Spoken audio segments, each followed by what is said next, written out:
নমস্কার। আজকে শুক্র গ্রহ নিয়ে আলোচনা করব। শুক্র গ্রহ এই মুহূর্তে বসে আছে আপনার বৃষ রাশিতে, তার নিজ রাশিতে। 14th মে ধনদাতা শুক্র মিথুন রাশিতে প্রবেশ করবে। 12 রাশির ক্ষেত্রেই কিন্তু তার প্রভাব পড়বে। যেমনি এই সময় কিন্তু দেবগুরু বৃহস্পতির সাথে জুতি তৈরি করবে, যার জন্য গজলক্ষ্মী রাজযোগ তৈরি হবে এবং 12 রাশির ক্ষেত্রে তারা কিন্তু একটা পজিটিভ প্রভাব বিস্তার করবে। এই মে মাসে অর্থাৎ এই 14ই মে দেবগুরু বৃহস্পতির সাথে শুক্রাচার্য মানে শুক্র যখন মিলিত হবে, আপনার জীবনেও কিন্তু একটা বিশাল তার পরিবর্তন আসবে। বিশাল একটা পরিবর্তন, দুই গুরু একসাথে কম্বাইন্ড হচ্ছে, তাহলে আপনার ফ্যামিলি লাইফে বলুন, সন্তানের ক্ষেত্রে বলুন এবং আপনার ডেভেলপের ক্ষেত্রে বলুন, সব ক্ষেত্রে কিন্তু একটা পরিবর্তন কিন্তু আপনার লক্ষ্য করতে পারবেন। গুরু আর শুক্রের এই মিলন ভগবান বিষ্ণুর সাথে গণেশজি কিন্তু একটা মিলনের মতো। সুতরাং এই সময় কিন্তু বিষ্ণুর সহস্রনাম পাঠ করলে কিন্তু অনেকটাই আপনি এখানে উপকৃত হবেন এবং এই সময় কিন্তু অবশ্যই আপনি গণেশজির পুজো করলে অনেকটা ডেভেলপ পাবেন। চলুন তাহলে জেনে নিই বৃষ রাশি। বৃষ রাশির আপনার কিন্তু সেকেন্ড হাউস অর্থাৎ অর্থের ঘর, অর্থাৎ কথা বলার ধরন, এই ঘরে আপনার কিন্তু শুক্রদেব প্রবেশ করছে, বৃহস্পতির সাথে কম্বাইন্ড হচ্ছে বা জুতি তৈরি করছে। এই সময় কিন্তু আপনার গজলক্ষ্মী রাজযোগ তৈরি হচ্ছে। এই সময় কিন্তু আপনার আয়ের নতুন সূত্র তৈরি হবে। কনভিন্স করতে পারেন, কথার দ্বারা লোককে আপনি কনভিন্স করতে পারেন, লোকে আপনার কথা অনুপ্রাণিত হবে, অনুপ্রাণিত হবে।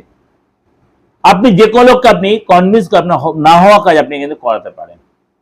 আইনি ঝামেলা দীর্ঘদিন আপনি জড়িয়ে ছিলেন, যে অর্থ বেরিয়ে যাচ্ছিল, এই সময় কিন্তু সেখান থেকে আপনি ডেভেলপ পাবেন, অর্থ লাভ হবে এবং আইনি যে ঝামেলা আছে সেটা আপনার পেপারে আসবে। আইনি ঝামেলার যে প্রবলেম ছিল সেটা আপনি পেপারে আসবে, জীবনে সুখ সমৃদ্ধি বজায় থাকবে এবং ফিরে আসবে। আপনার পার্টনার সাথে বন্ডিং এর অভাব ছিল সেটা আপনি ফিরে পাবেন এবং আপনার অবিবাহিত থেকে আপনার বিয়ের যোগাযোগ প্রবল তৈরি হবে।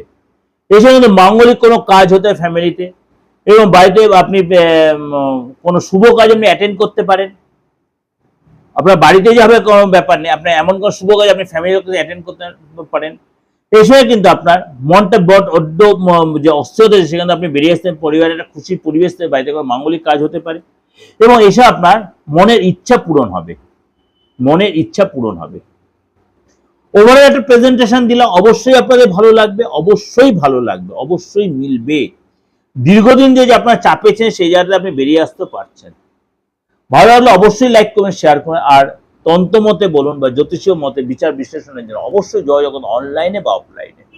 যাদের ডেট অফ বার্থ নেই কোনো অসুবিধা নেই, আপনি হাতটা দিকে ফেস্টেজ দিকে, যেমন অনেকে আপনার প্রেডিকশন নিচ্ছেন দেশে বিদেশে যে কোনো প্রান্ত থেকে, আপনিও সেটা কাজে লাগাতে হবে, কোনো কনফিউশন নেই। আপনি বলছেন আমি এই চেম্বারে যাচ্ছি কিনা, যদি আমি সেই চেম্বারে না যেতে আপনি অনলাইনে প্রেডিকশন নিতেই পারেন, কারণ মুঠোফোন এখন সবার হাতে আছে। আপনার কিছু দরকার নেই, আপনার হাতের ছবিটা আর আপনার নামটা পাঠিয়ে দেন, তাহলেও আপনি প্রেডিকশন পেয়ে যাবেন। যাই হোক, এটা আপনাকে একটা মানে বলার উদ্দেশ্যটা একটাই কারণে, যে অনেকেই বলছে আপনি যে আপনি যে হাতটা দেখতে পাচ্ছেন, হাতটা দেখে যে আপনি পুঙ্খানুপুঙ্খ যে আপনার বাস্তবতায় প্রবলেম, যে কি প্রবলেম সেভাবে কিভাবে রেক্টিফিকেশন সেটা যে আপনি বলছেন, সেটা একটু বলে দিন।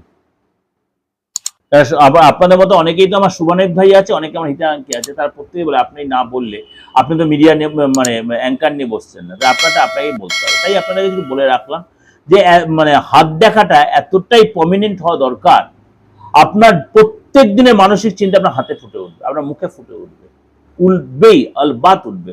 তার জন্য যে দরকার কি, আপনার ডেট অফ বার্থ ছাড়া আপনার হাতটা দেখান, থাকুক আর নাই তো, ডেট অফ বার্থ থাকুক আর নাই তো, হাতটা অবশ্যই সাথে মেলান, যে আপনার ডেট অফ বার্থের সিচুয়েশন আপনার দশা অন্তর্দশার সাথে হাতটা এই সময় সাপোর্ট দিচ্ছে কিনা। দেখা যায় দশা অন্তর্দশা কোনো নেগেটিভ এখন দশা চলছে, নেগেটিভ কোনো অন্তর্দশা চলছে, আপনার হাতটা পজিটিভ সাপোর্ট দিয়ে আপনি খেলে বেরিয়ে যেতে পারবেন। অনেক আটকে থাকা কাজ আপনি এসে আপনি পজিটিভ করে নিতে পারবেন। সুতরাং সেই সুযোগটা আপনি অবশ্যই কাজে লাগাতে হবে।